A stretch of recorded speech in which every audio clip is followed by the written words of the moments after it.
RIP to the Atlanta Hawks in-season group play.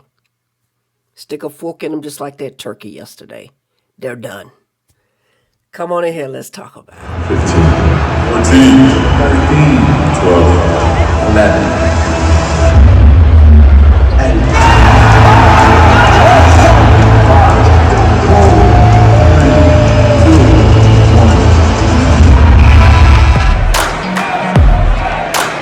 So my Atlanta Hawks faced the New Jersey Knicks in a back-to-back after a duel with the Indiana Pacers 152 to 157 loss. We faced the feisty Brooklyn Nets. Don't take them as a joke, they're serious. We faced them the very next night, and that game was 145 to 147. And it was a doozy as well. The Nets came out ready to go. I mean, they've got a good little squad with Dinwiddie, Bridges, Cam Johnson, Nick Claxton, Lonnie Walker. Like, these guys were flat out balling. They were balling. Now, in my opinion, and we'll get to the Hawks in a little bit, we need a lot of help in terms of defense. We really need to work on our defense. Our defense is atrocious. We're allowing too many easy buckets. We're not closing out on the three. We're letting them get those backdoor cuts like nothing. And we're not protecting the paint. So that's something that we definitely need to work on. Like I stated earlier, with that loss to the Pacers, we're knocked out of the group play pretty much. There's a couple of little funny things that can go on that could sneak us in as a wild card, but it's very, very unlikely. It's like a 1 point something percent chance that the Hawks would, so don't bank on it. But this was a really, really good game. Went into overtime. It's something that we really needed as fans sitting there in the arena. We really needed. Got a little close and scary towards the end, but we pulled it out. So we were happy to get that dub. And as we face into this road trip that we're about to embark into.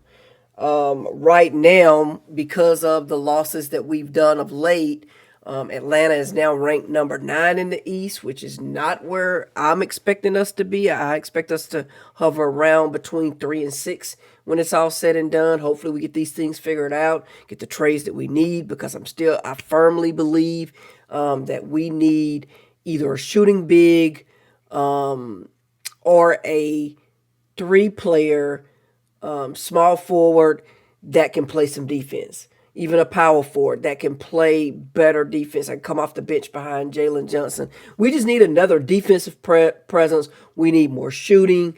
So if we can get a player that can do both, that would be great. 3 and D, but I just don't understand what's going on in terms of that. I do also question a lot of our rotation decisions that we're making. So I just don't know what's going on there. And I say that because if you'll take a look at our depth chart here, now they did fix, so maybe it's something because of injuries they're working on, and they'll get it fixed after the injuries are taken care of. Now that I look at this, because they did fix, they had both DeJounte and Trey in the second unit, which I never agreed with. I felt like both of them should get more rest for us in the stretch. That, like that big game we had the other night with Indiana, I think our guys just got gassed at the end. Because if you'll remember, at the very end of that game, DeJounte was right there and couldn't finish at the rim, and he's normally a good rim finisher.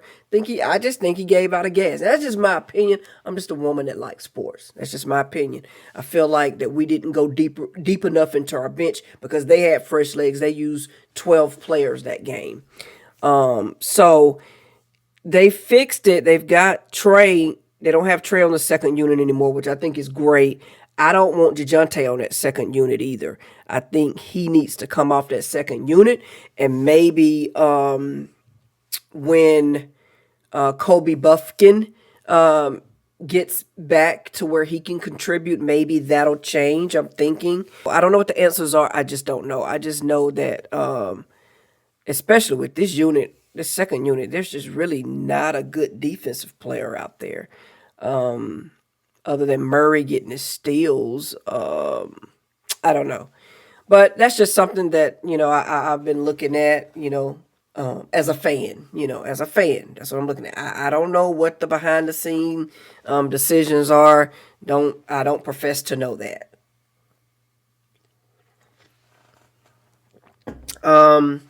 But yeah, so busy week, scary week, especially after the week that we've had at home. We've got a rocky, scary schedule coming up. We're going to be playing Washington, which I feel like we shouldn't have a problem with them. One thing I'll say about them, they can put up some points, but then again, that's just the league today. With as many threes as we're shooting, when you see 100+ point game, you figure that person probably won. Not anymore. 2-12. Wow.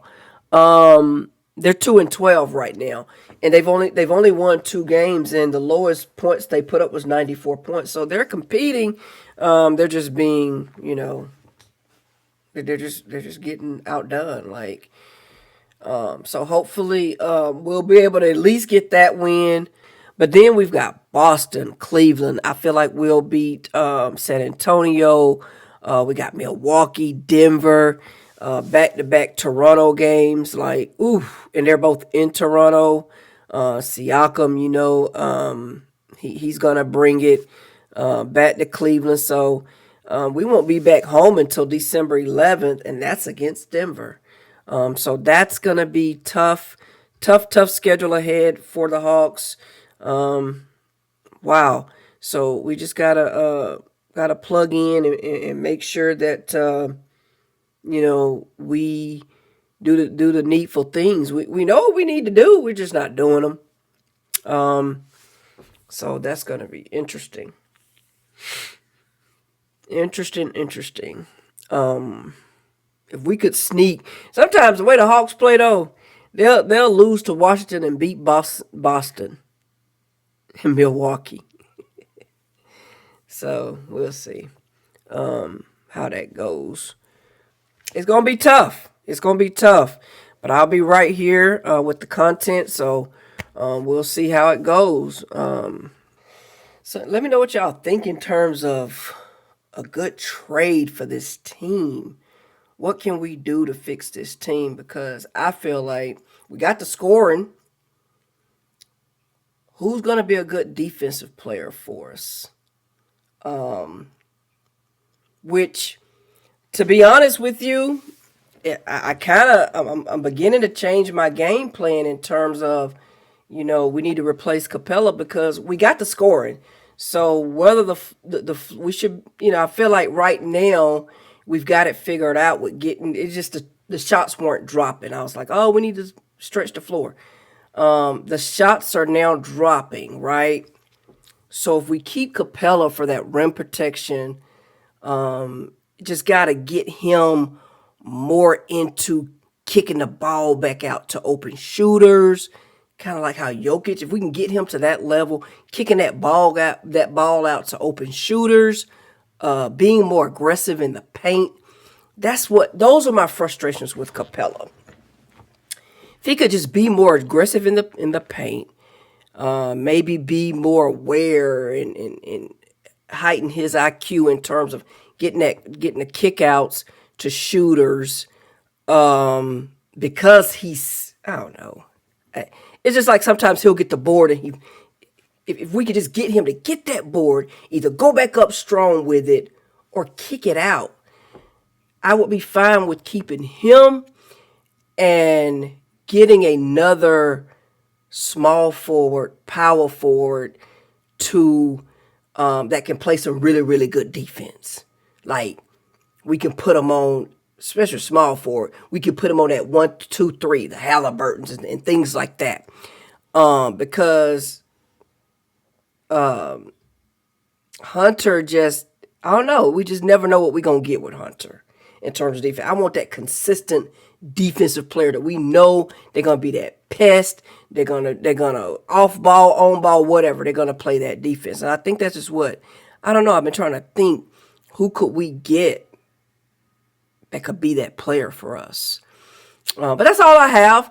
And make sure, like I said, always make sure you like, comment, subscribe to the channel. Let's keep this movement going. On to the next one. Peace. Hawks trying to go up. 2 scores.